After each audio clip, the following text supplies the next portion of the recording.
what we're doing here? Speak to that, Ms. Byers. Yes, we're all here to do God's work. I mean, but Pastor Stevenson opens up the door for us to use our gifts. And whatever it is that we need to do, that we want to do, we go to him and he just let us do it freely. And you know what I'm saying? I mean, I'm glad that he took the stand to do that, because in other Primitive Baptist churches, they weren't going to do it. But he was the one man who said, you know what? I'm going to go by the word of God. I'm going to stand on what God said. And I'm going to allow for the women to not be silenced no more in the church. I'm going to allow for them to have a voice, to do what God has definitely called them to do. And he has definitely done that. As Tasha said, he has, you know, he's training us. He's having us to do everything we need to do. So therefore, when he sends us forth, we will be good and ready to go as ministers, especially women ministers in the Primitive Baptist Church. And this young man, Mr. Stevenson, Yes, Reverend sir. Stevenson, Yes, sir. has done such a great job in terms of bringing women into the ministry of the Primitive Baptist Church. But he's also done it against quite a bit of controversy, I would imagine, because it seems that what Ms. Vincent has already said in reference to the participation of women and et cetera, as well as you, Ms. Byers, it means that something has happened in reference to that. What kind of controversy and what kind of opposition have you had, Reverend, in terms of what you're trying to do? So, Dr. Haney, it has really been tough. I must be honest. This has probably been one of the hardest things I've had to do relative to isolation, being isolated from the other ministers and the others who have, you know, decided that the action I took was so egregious that they didn't want to fellowship or be a part or connected with me. First thing that happened was my credentials were suspended in the Primitive Baptist faith, which did not give me right to be a pastor or leader in Cumberland Association. So they voted basically to kick me out of that association. It was that much of animosity toward what you were doing. Yeah, they made that vote. Then secondly, I was removed as the vice president of the state convention.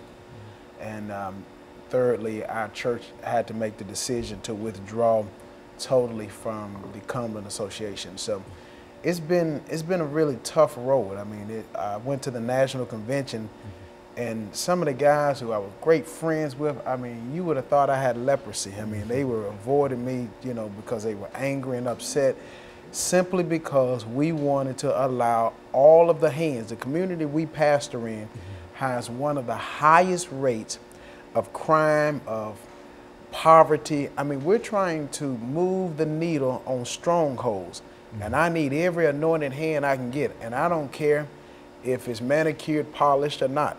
It doesn't matter to me. I just need those who are willing to get their hands dirty and go to work.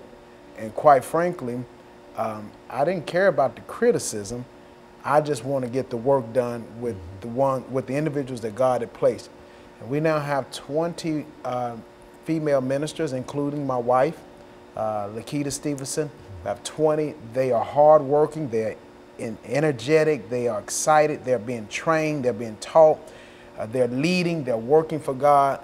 And this was one of those things that I believe I did right and was willing to fall on the sword and take whatever criticism came with that, so that we can have a spirit of liberty in the church. Was the Primitive Baptist Church, Reverend, the only Baptist church that opposed female ministers?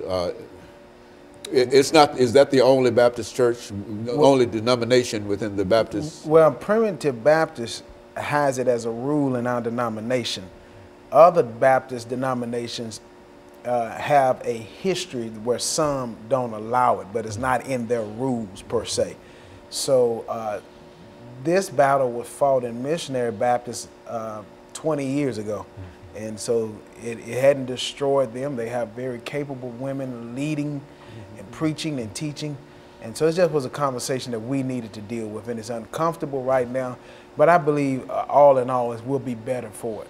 And so far, you've already ordained some 20 plus women within the Primitive Baptist Church. Well, now there's a difference. We license them. License them. We license 17 so far. But they all have the ability to come out front and go to the pulpit. They have the ability to preach, to teach, and to do what God has assigned them to do under covering. And we're very proud of that. Very proud of that. These are two examples of qualified women who love the Lord, who simply want to do good work. And I want to thank the three of you during the last half minute that we have here for bringing by that excellent information in reference to women in the Primitive Baptist Church. I know because that has been a real controversy in many churches. And so let me thank the three of you for coming by, and let me encourage our audience to tune in again next